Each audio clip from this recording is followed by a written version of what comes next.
Now, did you know that an estimated 20 million people in South Africa suffer from nasal allergies? But did you also know that the fumes that come from diesel cars have the potential to increase symptoms of those allergies and maybe even trigger new ones? Now, as diesel car sales increase, so does the increase of diesel-related allergies. And here to give us an insight into this topic is Pharma Dynamics spokesperson Mariska van Aswegen. Good to have you as always on our couch. Good morning, Gav. And so we thought we were saving on petrol by substituting petrol with diesel, but we're actually increasing the medical bills, right? In a way, yes, absolutely. If you look at the carbon emissions from diesel fumes compared to petrol fumes, it contains about 100 times more carbon than petrol, which increases our risk for allergies in general.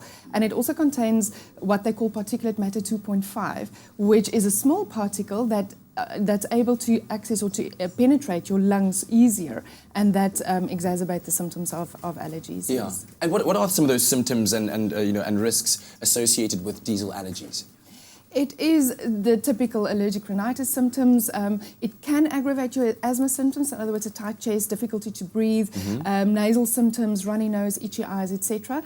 But it usually affects people who already has been diagnosed with a condition like asthma, for instance, exacerbating their symptoms.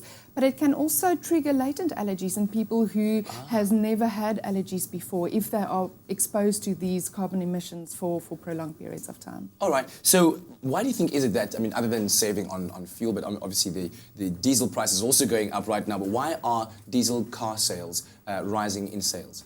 Historically, diesel cars didn't have to be serviced that often, and that was the beauty of the design and development of the diesel engines years back, and that was one of the main reasons why it became popular in the modern time. But yes, the diesel prices are also increasing, and then there is this risk of carbon emissions that we need to take into consideration, especially if you look at the State of South Africa's air report that was released quite recently, where they highlighted 3 main pollutants in our air, of which this particulate matter 2.5 is one of the most important ones mentioned, and most of those are emanating from the diesel fumes. Yeah, and of course now we've been talking about trying to save the environment with carbon emissions, reducing that, but now we have to focus on our own personal health as well. So what can we do on a daily basis to reduce our risk to exposure? Because you still have to walk to the shop, you still have to go to work and walk outside.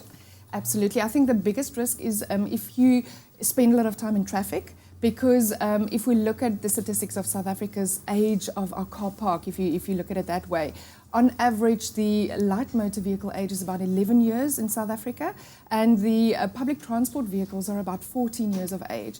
And even though the diesel manufacturers have come a long way to try to reduce the carbon emissions from the diesel exhaust fumes in later years, because of the age of our car park, we are still exposed to a large extent.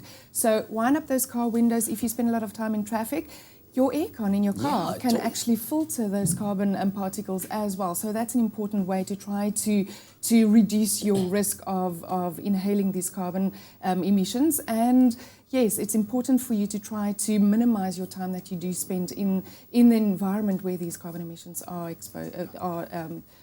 quite common. Is it then better to use that circulation function of the air conditioning in your car instead of letting the air from outside come in, rather let it circulate inside the car? Absolutely, and those are just small things that we can do to try to reduce our risk of allergic reactions to these carbon emissions. Are we going to start walking around with those masks every day like this? Would that help?